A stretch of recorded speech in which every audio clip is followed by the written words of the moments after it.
Have you ever been locked in a place where everyone insists something impossible happens after midnight?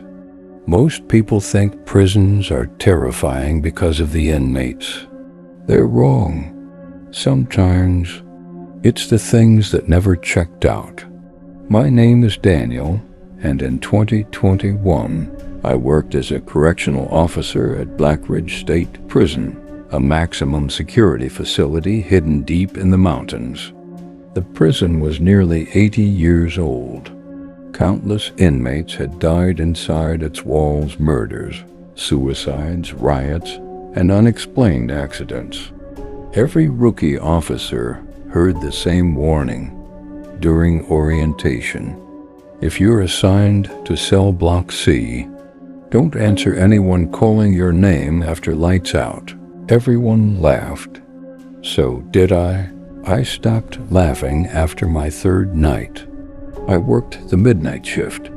Most of the prison became silent after 11 p.m., except for distant metal doors slamming and the occasional inmate yelling in their sleep. Cell block C was different. The air always felt colder there. The lights flickered constantly. Even the security cameras glitched every few minutes. Older guards blamed the ancient wiring. Nobody believed them. One inmate, Marcus, had spent 15 years in Block C. Every night he sat facing the wall, never the bars.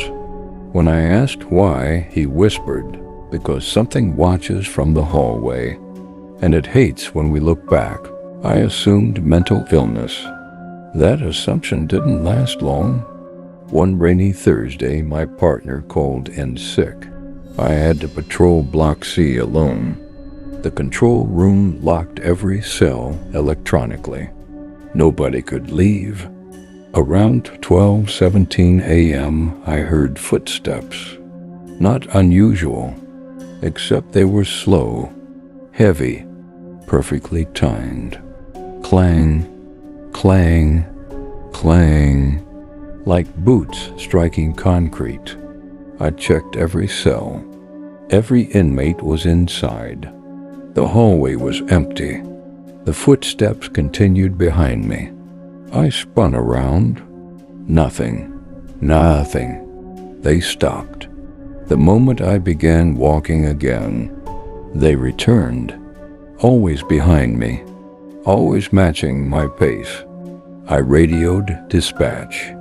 "Control, do you have anyone in Block C?" Static. Then a voice answered, "Don't turn around." The transmission cut off. I checked the radio log later. No one had spoken. At 12:41 a.m., the security lights shut off. Emergency red lights flooded the hallway. Every inmate woke up at exactly the same moment. None of them screamed. None of them moved. Instead, they all stared toward the end of the corridor. Even hardened killers looked terrified. Marcus covered his eyes. He whispered, "He's early tonight." Then, something walked into the hallway. Not clearly, just a silhouette darker than the darkness itself. Too tall. Its head nearly touched the ceiling. Its arms hung far below its knees. No footsteps. It simply glided. Every security camera went black simultaneously. Froze. Training disappeared. Logic disappeared. The figure stopped outside cell 27. An inmate inside began screaming. Not for help. He kept repeating, "I'm sorry. I'm sorry. I'm sorry." The figure leaned toward the bars. The screaming stopped instantly. Silence. Complete silence. Then the cell door unlocked itself. No alarm. No warning. The heavy steel door slowly creaked open. The inmate never came out. The shadow entered instead. The door closed. 30 seconds later, It opened again. The cell was empty. No inmate. No blood. Nothing. The prison launched a full lockdown. Every officer searched the prison. The inmate had vanished. There were no escape routes. No damaged walls. No unlocked exits. Nothing. His file was marked missing, not escaped. Missing. I requested footage from the hallway. The video chilled everyone. It showed me standing alone, talking to empty air, looking terrified. The cameras never recorded the shadow, but something else appeared. Behind me, every few seconds, a human-shaped distortion, like heat waves. Each frame placed it slightly closer. By the final frame, it stood directly behind me. Its face wasn't visible, just darkness. I almost quit. Instead, curiosity took over. I searched old prison records. Blackridge had been built over an abandoned execution yard from the 1800s. Hundreds of prisoners had been hanged there. One execution had gone terribly wrong. A guard accidentally hanged an innocent man. Witnesses claimed his final words were, "No prison will ever hold only the living again." The execution platform had once stood exactly beneath cell block C. The prison chaplain confirmed something strange. Every year, exactly 7 inmates disappeared from block C.